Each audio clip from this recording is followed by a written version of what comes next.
You are at Dina Wakley Media. I'm excited to show you what I have new. I have a happy clap thing. Happy clap that I'm excited to show you this year. So this is my new book.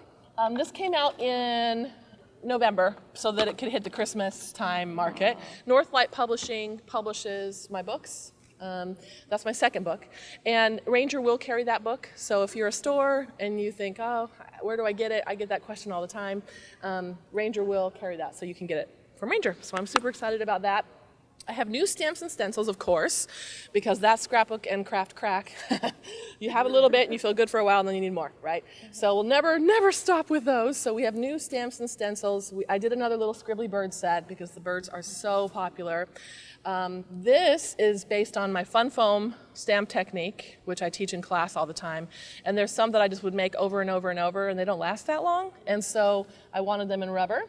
More women because I can't get enough of them. This one I did for card makers, but it's also good for all kinds of craft applications. I've been using it on my journal pages too. I started scrapbooking in 1995. I got a package of Sherbet Brights cardstock for Christmas. Do you remember that? Sherbet Brights. Oh my gosh. Yes, and one Zig pen is what I got for Christmas one year. And a blue binder. And that started this whole thing rolling. And then I discovered stamping in about 97. And so I've been making cards for a long time. And I just wanted to have a little card making set because you can do a background, stamp that heart on it. You can even put it on pattern paper if you wanted. And then the phrases go right inside the heart. So how simple and easy, right? And then I wanted to do some flowers. There's lots of people that love to color. Coloring is a very zen thing, right? It puts you in your happy place. So some flowers as well. Those are for my mother-in-law cards. I'm like, oh, my mother-in-law's birthday. I'm going to use those for her birthday cards, okay? So my acrylic paint, we have a couple new colors. My paint was announced last show, but it didn't really hit your store till when? May, right? So it took a little while for us to get it out the door because I needed it perfect and I'm a little picky. And so it is fantastic paint. So for this show, we did metallics because metallics are everywhere. They're hot. They're in every booth, right? So we have sterling, gilt. Diane said I should have called it G-U-I-L-T. That would have been awesome, wouldn't it? And then I have penny, which is the copper. And then we added a black. I didn't do black last time because I don't use a lot of black paint. I use a little. I mostly use this color, which is night, which is my very dark navy. Okay, but we added black because people were just like, why don't you have black? And you're like, oh, okay, you're right, we need to add that. So we added black as well. And again, my paint is heavy body. I like a heavy body, right? It will hold its peak. So if you look at the paint on this little plate, see that looks like a little Hershey's Kiss right there, doesn't it? That's how it came out of the tube, and it will dry like that. Okay, it will hold its peak, it will hold its texture, it will hold its brush stroke. That is what my paint does. That's why it's heavy body. Because of that, it doesn't have a lot of water in it, and it dries out something fierce. So that's why it's in a tube, so it doesn't dry out quite as bad. Now, if it frustrates you and you need your paint to be open longer, that's, chemical talk for wet longer. We've developed a glazing medium this show. This is my little prototype glazing medium.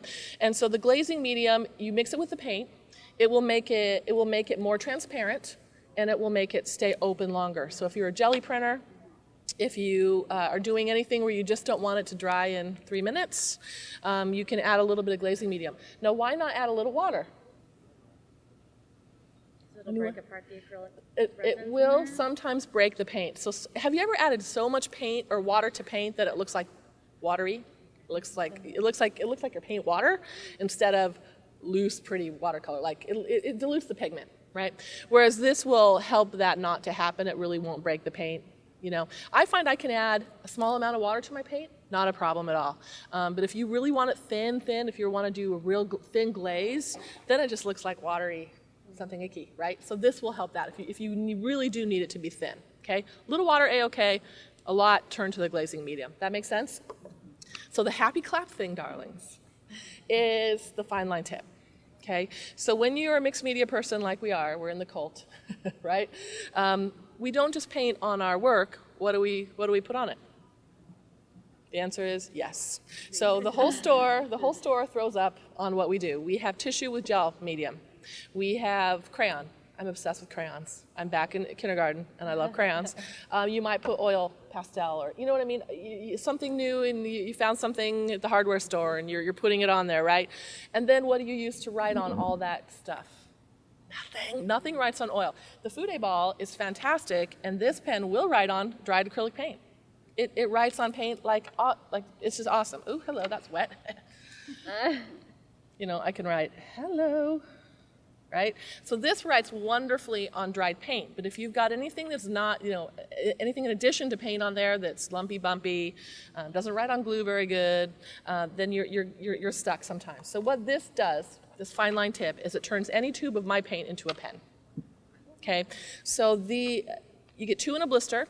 They're both the same size. People yesterday were saying on their videos, oh, there are 2 different sizes of nibs. No, they're not. You get 2 of the same because frankly you're going to need 6 packs of these because you're going to need 1 on every color. 2 of the same tip.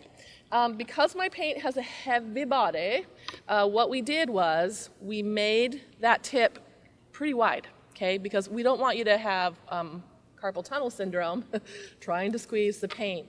We also made it quite short so there's less real estate from the needle to push the paint through, okay? So it shouldn't be too bad to squeeze through, okay? When you put the lid back on, what you have to do is let me hold my finger still for you.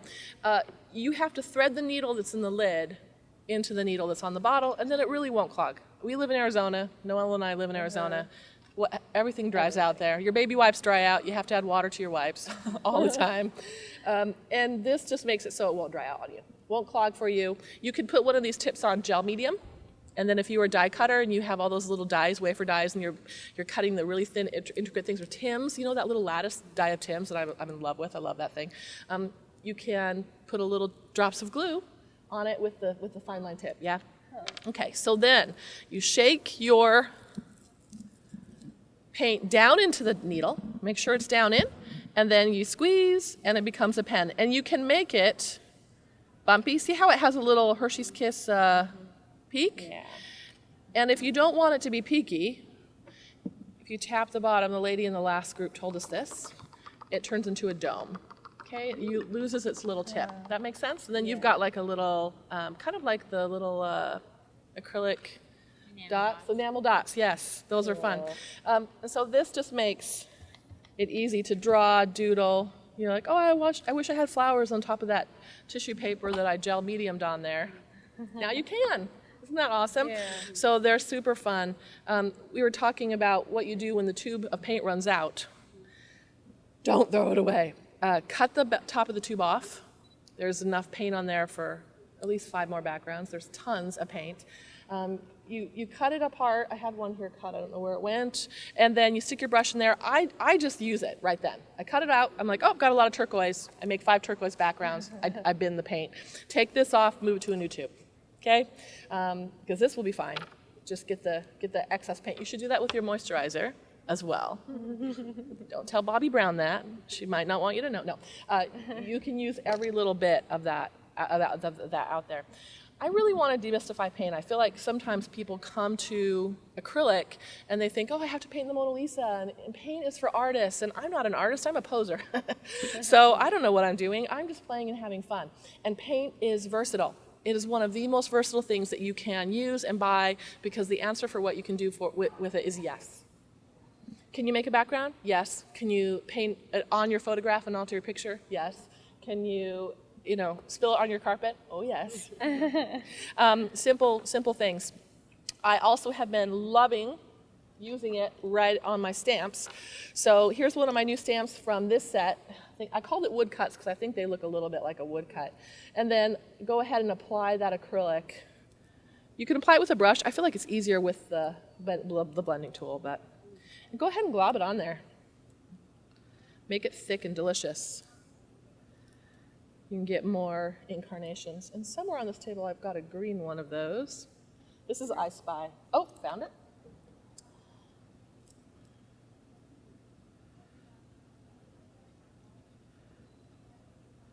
And then I like to add 1 spray of water.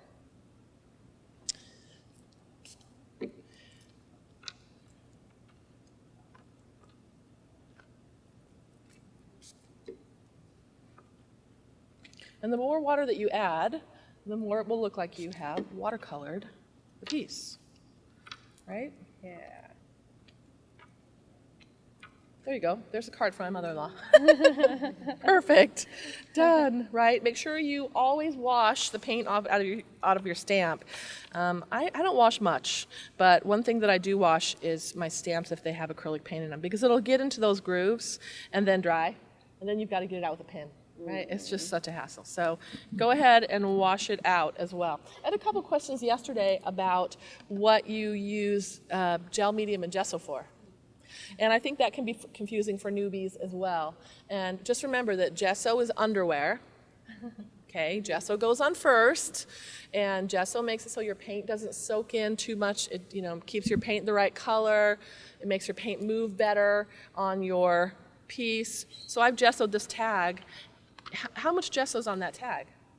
Not much. Paper thin bit of gesso. You don't need to glob it on. You don't need, textural gesso unless you're doing some special project.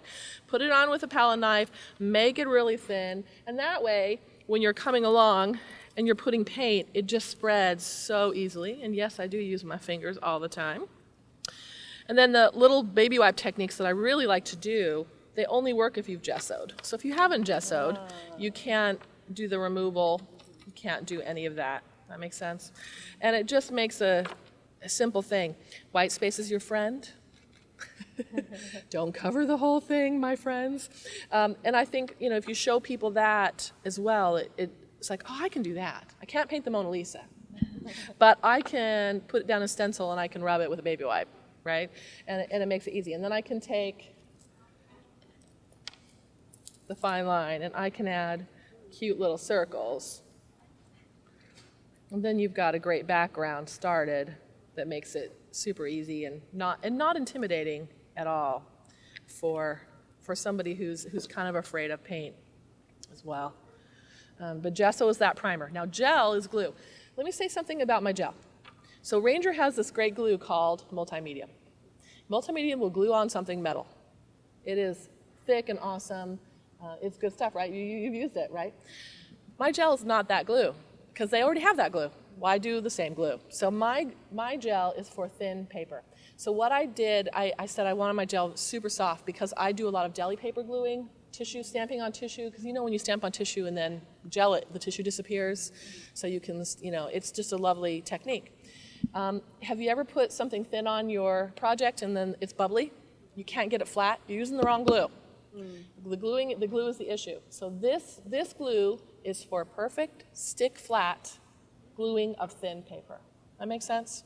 So you need both. I use multi-medium in my studio. I need it, and then I use this. I've had people in class try to use this to even glue a tag onto a journal page, and they're like, oh, the tag's coming up. I'm like, oh, you can't use my gel for a tag. You need to use the collage glue stick or the multi-medium. But you want to use my gel if you're doing your deli paper, thin tissue. I do my book paper. With this, nothing heavier than a piece of book paper, though. So like magazine cutouts that we put in our art journal would be best with gel medium as opposed to something else? Yeah, this is perfect for magazine cutouts because you've ever done it. And also make sure that you're gluing properly. Your glue goes on what? The page that you're going to glue on and on the magazine cutout. Okay? You don't stick dry to glue. You stick glue to glue. Okay? And then you burnish, and that's how you're going to get the fewer bubbles. I can't guarantee no bubbles and no wrinkles, but you'll be better if you're sticking glue to glue and then you burnish it, okay? And because people will sometimes look through my journals and they'll touch it and they're like, did you paint that? Oh, I'm like, no, that's glued in. It's glued in with the right glue, okay? That makes sense. Glazing medium isn't as sticky, so you don't want to glue with glazing medium because that's not glue. That's to thin down paint and keep it wet longer, okay? So all of these little mediums have their place. But the gesso is underwear for your art. You can get by without it, but something will chafe you. So you need to have your gesso for sure. And then great little additions with the fine line. Anyone have questions? Want to try it? How do you clean your... You don't. Okay? You're going to put this on the tip and leave it because inside this there's a valve. Okay, see that green thing right there? That's a little valve. It's tiny. If you disassemble that, oh my goodness. I mean, I can't imagine, I don't know, there's no bottle brush that's going to get in there and really clean that out. So put it on and leave it. You can switch colors, like I said. You have to squeeze one color out, and then the new color will come, and then so it'll be muddy for a minute or two, and then you're kind of wasting paint. Does that make sense? So my plan in Dina Wakley land is to just put it on and leave it on the color. If you want to move it, it's possible. When they first sent me a prototype, I only had one, and so I moved it from color to color. It worked? Yeah, it worked. But don't ever take this off and leave it, because there's a lot of paint inside there, and then it really will dry. Okay, so I wouldn't try to wash it, put it on and leave it. If you think, oh, I need to use black, but it has a tip on it, take it off, squeeze it on your thing, and screw it back on. Does that make sense? If you would like to try it, that's what these were, the last group trying the little fine line bits. So you're welcome to come and grab a needle tip and try it out. So that's my happy clap. Isn't it a happy clap? Happy clap, happy clap. Yay, Thank so you. excited. Tina, how many different colors do you have in the paint? 16. 16 right now, yeah. More to come for sure, but 16, yeah. We just did the metallics and the black for this show. Okay. Yeah. And they all tend toward the brights? Right now. I'm a child of the 80s. Graduated from high school in 87. I would have neon if I could. But yeah, right now they're bright. I have umber, which if you add this to any of them, it kind of vintageifies them. Oh, let me mention one more thing. Over there in the middle of the booth, there is the Designer's Challenge. May did a beautiful piece over there. Go over to Designer's Challenge and take a look, because we sent them an assortment of my acrylic, all these bright colors. Go look at some of them that are not bright. So what they did is they used the umber and they kind of toned it down to be a little less Madonna 1985, right? So it's versatile for sure. Yeah. So 24 artists over there using my stuff all in a different way. I was so impressed. I can't wait to blog about all of those pieces over there. They're fantastic. So, yeah. Any other questions? You mentioned you don't mix the acrylics with water, but you misted it. Yeah. What did that do? It thinned it out. See? Okay. It made it so I didn't need to reload that stamp again. It also made it look kind of faded, but to me, more water than this. See how that's starting to look less like paint and more like watery down paint? So for me, this is hitting that threshold that if I want it to be that thin, I should turn to glazing medium. That makes sense. But here was stamped full strength. Well, I added a little spray of water, didn't I? I did. A little bit of water, because this paint is so heavy. Little water, a little more water, and you can see the progression get thinner and thinner as it goes. But I think, gosh, there's kind of a lot of paint on that stamp. How much use can I get out of it? I don't waste my paint. I don't waste my ink. Unless I spill it on the carpet, which I do all the time. Brand new house, 2 days in, I'm like, oh no. Luckily, I got it off with a baby wipe. And then I ordered a massive mat. I just hadn't ordered the mat yet for the room, but oops. I know. It was 60 inches by 60 inches too, Yeah, oh my gosh. I don't even, yeah. We know we're going to yank that carpet out, but any other questions? No? Well, thank you so much for listening. Thank you, Dina. Appreciate it. Appreciate it a lot. Beautiful.